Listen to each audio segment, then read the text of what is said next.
Hello and welcome to the first episode of my brand new series, The Love Experiment. So this is something I've been playing around with for a while now, and I wanted to invite you along for the ride and to join in with me and to share your own experiences in the comments. That would be amazing. So I am hugely interested in the power of love and the difference that it can make when we make the decision to come from love, not fear. So this series will be a retreat for your mind, and in every episode I am going to be reminding you of the truth of who you are and that we can trust in the goodness behind life to secure our future. So today I wanted to share with you what the love experiment is. I said a little bit then, but I want to expand on what the love experiment is. So each and every one of us live in states of mind. And all states of mind can be under two headings. They are either a state of mind that is rooted in love or a state of mind that is rooted in fear.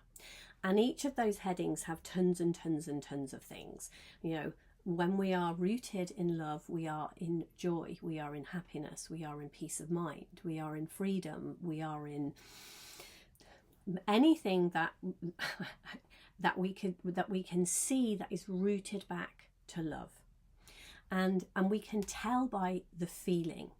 And then fear-based states of mind might be anxiety, anger, frustration, boredom,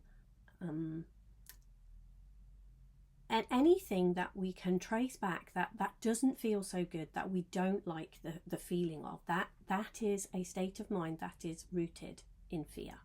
So the love experiment for me was playing around with what happens if I make the decision to come from, be rooted in love as much as it is humanly possible to do that, and not fear, not come from fear. What would happen?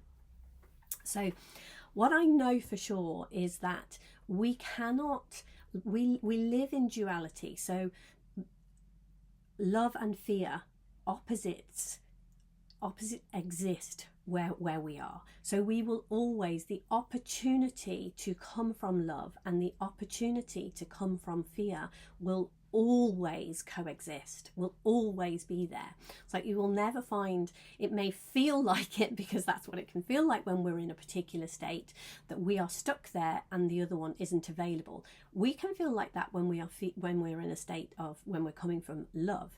And it doesn't have to be high excitement and really feel it and really ramp it up. We can really gently, Beck, my amazing PA, at one point I said to her, "You are a gentle force of love." And she is. That's exactly her energy. She is beautiful in that, a very gentle force of love. So this isn't about getting all hyped up or excited, but it is noting where we are coming from and seeing, when we are in that space, sometimes when we are in a place of love, it can feel like we will never feel disappointment. We will never feel rejection or fear ever again. And often when we are in fear, it will feel like we will never feel these beautiful states again. So what I know to be true is all states are always available to all of us, always. We are never stuck. We are never more than one thought away from an entirely different state. And the experiment is about what happens without any kind of beating myself up, being cross with myself if I don't, because those are moving into states of fear, but just from a place of love. What happens if I make the decision to come from love, to ask myself the question, what would love do here, and act from that place as often as it's possible. Now, I don't know if any of you have read the Narnia books, the series of books by C.S. Lewis about Narnia, a land where it was permanently winter. Now, that C.S. Lewis is a brilliant writer, and the stories that he writes are analogies for states of mind. And so the winter in Narnia was a state of fear. So at the end of these series of books, when all of the problems had been solved and Narnia was back to how it should be, the sun was shining, the grass was, the trees, the flowers, the grass, everything was in bloom. It was absolutely beautiful. At this particular time, everyone was there really, enjoying enjoying the fact that this is what had happened, that this was the outcome of all their adventures, that they had found nirvana, they were in this beautiful, beautiful place. And then there was a group of creatures who were stuck in a prison of their own mind. And C.S. Lewis wrote a brilliant quote. I've written it down here because I thought I would misquote it and I didn't want to do this. So it's C.S. Lewis in the Narnia books. Their prison is only in their minds, yet they are in that prison and so afraid of being taken in that they cannot be taken out. So this was a group of creatures at the end of this that were not experiencing nirvana. They were not experiencing the beauty, the sunshine, the freedom, the love. They were not experiencing it. And yet that was what was there. That was what everyone else was having an experience of. And this quote really points to the fact that heaven and hell, love and fear, all of these, the two things, are in the same place. They all exist side by side at the same time. The paradox is they are both there. So the only way we will be stuck in one of these states, and if it's a state we don't want to be in, a prison, the only way we will be stuck there is exactly as this quote said. They're so afraid, so stuck in their fear, so afraid of being taken in that they cannot be taken out. The only thing that can move us from one state to another is our own mind. So to me, the love experiment is playing with this. Okay, so if my mind is what is taking me to this place of fear, how can I use that same mind? Because it's clear to me that I can, but how can I use that same mind to move to love? So this is what we will be exploring in the love experiment. Give me a hell yeah if you want to join me down in the comments. How can we live from that place of beauty and love much, much more of the time? So I'm going to start today with talking about a fantastic little pamphlet really that I read that really, when I put it out there, when I made the decision to do this, I read this. It is a book, but you can barely call it a book. It's more of a pamphlet. I read this and it's called The Golden Key by Emmett Fox. And this had a huge impact on me. I really enjoyed the book, the simplicity of it. It was really so concise and nailed down that I really enjoyed it. And basically the premise of this book, and if you haven't read it, I think it's 6 minutes long or something like that. It'll take you 5 or 6 minutes to read it. If you haven't read it, I can highly recommend it. But I will give you a synopsis of it now, what it is. So the book takes takes the power of love, or in this book, he speaks about God, and to me, God is a state of mind that is rooted in love. That is the power behind life, the goodness behind life. That it's the same thing. It's all pointing to the same thing. So in this book, Fox talks about if we have a problem, if we find ourselves in a place we don't want to be, if we find ourselves, and it's so practical because I have really played with this, and this is something I have really seen. The reason I'm sharing this is because of the amazing results that I have had from playing in this arena and doing this. So Fox talks about if we have a problem, if something is bothering us, if we have something on our mind, and it can literally be anything. I think that the things that he goes for, it can be a health problem, it can be a problem with relationships, it can be a problem, we can be in trouble with the law, it can trouble with money. It could literally be anything. If it is something that we are getting in our head about and worrying about, this is what to do. So basically he says, stop overthinking this thing and turn to God instead. That's it. That's what you do. And for me, that is the basis of the love experiment. And the reason that I'm calling it a love experiment is because I know the very first time that I heard that and I was stuck in a lot of thinking about something that was going on, it was then like, well, how? What do I do? How do I do this? How do I turn to God? And I'm going to share a little bit about that in this episode, and then expand on that with further stories and further things that I share when I share more videos. So what happened for me was, and I know I have made another video about this, so you can go and find that video. I will put a link to it down below. But I am here living on a piece of land that I have bought, where I'm going to be building a house with my partner. And the whole point of that was I didn't have enough money in my bank account to buy the land, let alone start a build, which we are just about to start. And I was seeing what was possible if we didn't get into the thinking that this wasn't possible. What could we create as possible? And then whilst I was doing this, I managed, without realising that I was doing it, to run up a bill of £5,000 with someone and have no way of paying it. And I didn't, as I said, the details are in another video, but I didn't realise that I was doing this until the bill was presented. And then it was like, oh, I have absolutely zero way of paying this bill. I have no idea how to do it. And I got all up in my head and was worrying about it. And I played with this experiment. I played with this many, many times when these things are happening. Look to God. And I have to say, at first, it was like, oh my gosh, that is so irresponsible. You've got this huge bill. You need to find a way to pay it. You need to do all sorts of things.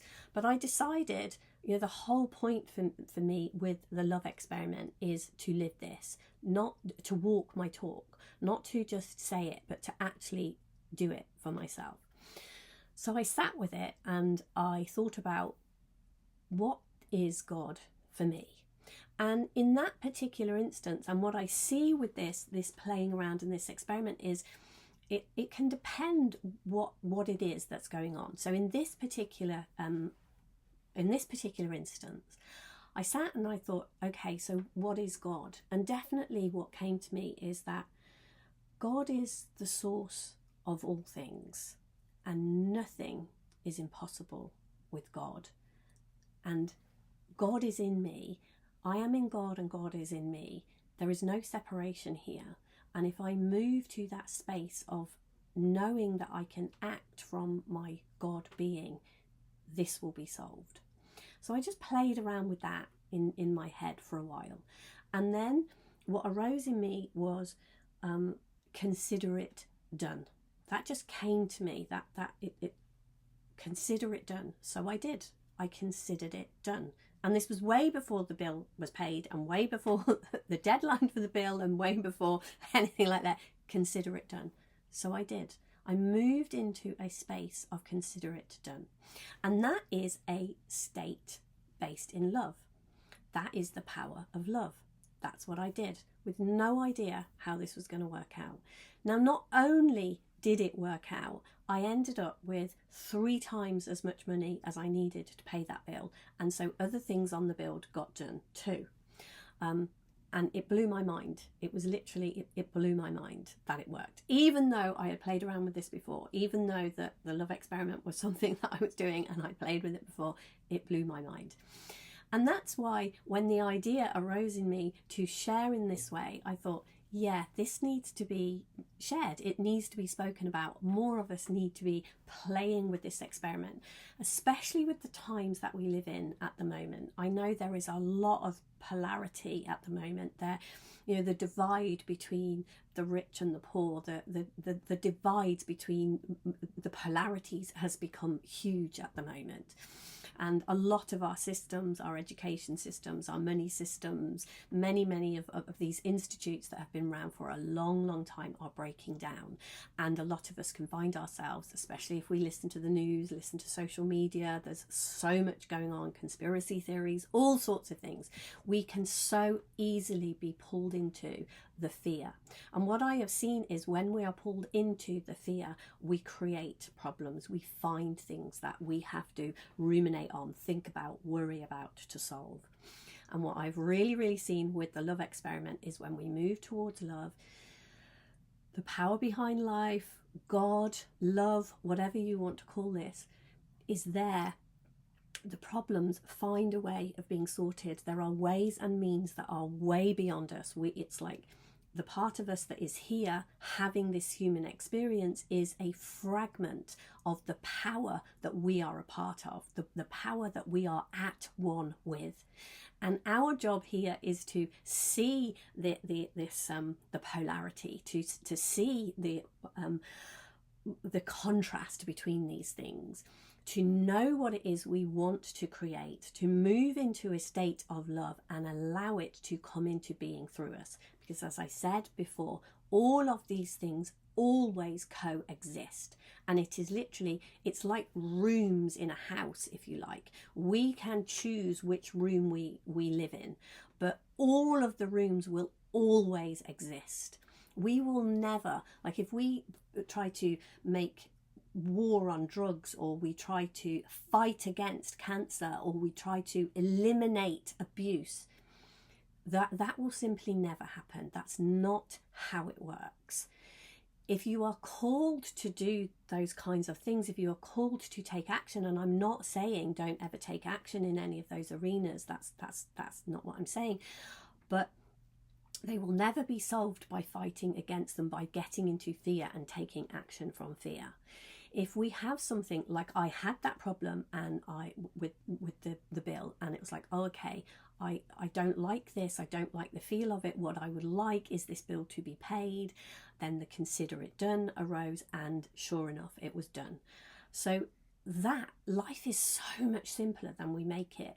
That, in short, is the process. And when we live within and from that process, then so many things get solved. We live in the rooms, we live in the states of love, not in the states of fear. But whilst we are here having a human experience, we cannot eliminate duality. So the states of love and the states of fear will always live side by side. And if we go back to the C.S. Lewis quote, that's like the only way that we can do anything about that is to live from love ourselves, move into that space. So that is what the love experiment is all about. I would love you to join me. I would love your comments below this video.